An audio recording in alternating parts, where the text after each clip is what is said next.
Don't know how to do your makeup? Don't worry, the Makeup Artist Club has got you covered.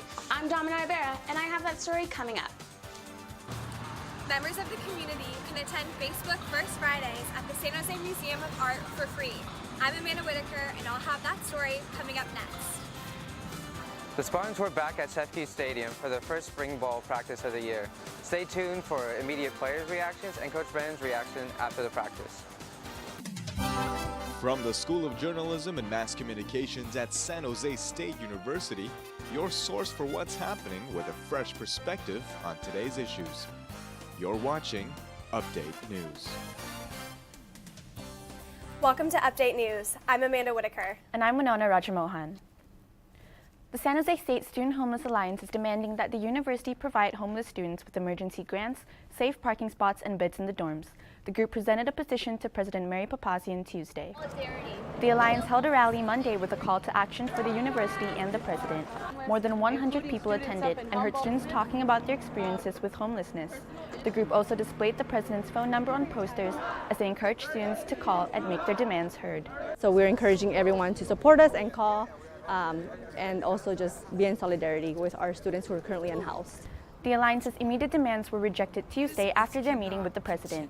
The university hopes to find long-term solutions to these demands. Instead, how they plan to do so is currently unclear. The high cost of housing is prompting students to learn more about their rights as tenants. A group of students attended a workshop at the Mosaic Cross Cultural Center on Wednesday. Lawyers from the Law Foundation of Silicon Valley told students that when dealing with landlords, get everything in writing, whether it's a letter, email, or text message. Professor Edith Kinney helped organize a presentation with the goal of helping students be more informed as tenants. Because our students here are facing such a housing crisis and the market for rentals is so tight, oftentimes I'm hearing about my students and even other faculty really struggling to find quality rental. Examples of tenants' rights include safety, privacy, and habitability. However, tenants have the responsibility to pay rent, maintain their property, and follow housing rules. Not only are rents through the roof here in San Jose, but students know that textbook prices are rising every year. The library on campus is trying to help. Paul Hang is standing by on campus, live for the story. Paul? Winona, San Jose State students are getting a treat on the 4th floor of the Martin Luther King Library, a treat for giving out their thoughts on textbooks. Students lined up Monday inside Martin Luther King Library to take a 4-question survey on textbook prices. They were rewarded with ice cream afterwards. The event is called Ice Cream Textbooks. Get it? The event is part of Open Education Week. The goal is to inform students, staff, and faculty members about affordable solutions for textbook prices, costs that can spiral out of control. We ask students to average or plan on budgeting about $1,800 per academic year for their textbooks.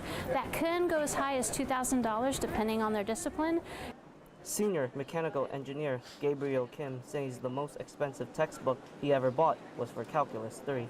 We required it. It contained knowledge from Calculus 2 and 3, but since it was a bundled deal, we weren't allowed to buy the third part only, so I had to spend about $275 on that textbook alone.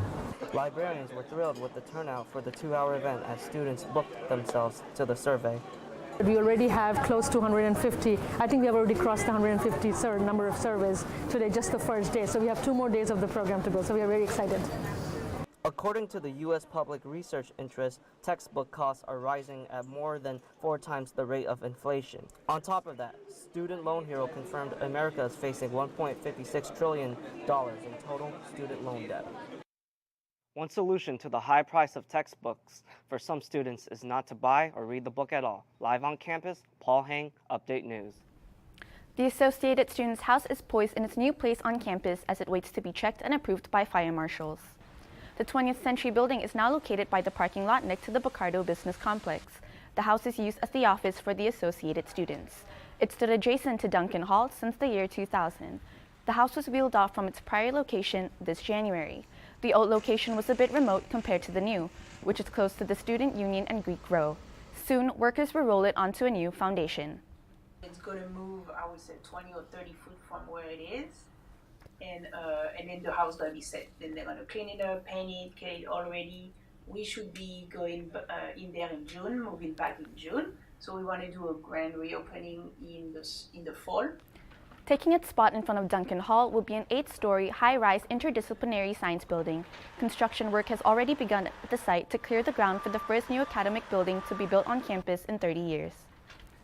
A local dance company is interpreting the legacy of a legend. The performance is not what you might expect. Chelsea Nguyen-Flaga is live in the newsroom with more. Chelsea? Amanda, dancers are paying homage to labor leader and civil rights activist Cesar Chavez. This performance has a South Indian twist. The chants of Carnatic music. The lilt of a flute. And chords of a guitarrón filled the auditorium of the Mexican Heritage Plaza on Sunday, focusing on vignettes of Cesar Chavez's life and work. The performance is named Si Se Puede, after the farm workers' call to action, Yes, We Can. It was interesting to see two different cultures come together to celebrate a prominent figure in this area that fought for the rights of migrant workers, and it was a really beautiful spectacle to see. The impact of Chavez's work in labor and civil rights is still remembered in San Jose today. He got them a lot of benefits that they didn't have before. So I think that was great of his part. And his legacy continues, you know. The company uses a dance form originating in India over 2,000 years ago. Their artistic direction focuses on footwork, sign language, and costuming. That's just been a kind of magical moment in this production, to hear that and to see the dancers dancing Bharatanatyam, but representing this very Californian story. The dancers are accompanied by an orchestra of vocalists, violinists, and percussionists, as well as folkloric guitarists. We're always advocating and making sure that our stories are represented. With the Chavez family home less than a mile away from the plaza, cultural fusion has become part of San Jose's identity. It's easy just to kind of stay in your own space, but there's a lot of power in the ability to come together. This is the first time the Avenida Dance Company has performed the legacy of Cesar Chavez. In the past, they've honored Gandhi and Dr. Martin Luther King Jr. Live in the newsroom, Chelsea Nguyen-Flaga, Update News. When we come back, Chris Padilla will be here with a look at arts and entertainment. The Makeup Artists Club encourages students to look their best on campus. Comic books of yesteryear are giving San Jose residents nostalgic memories. And there's free admission to Facebook First Fridays. Find out how after the break.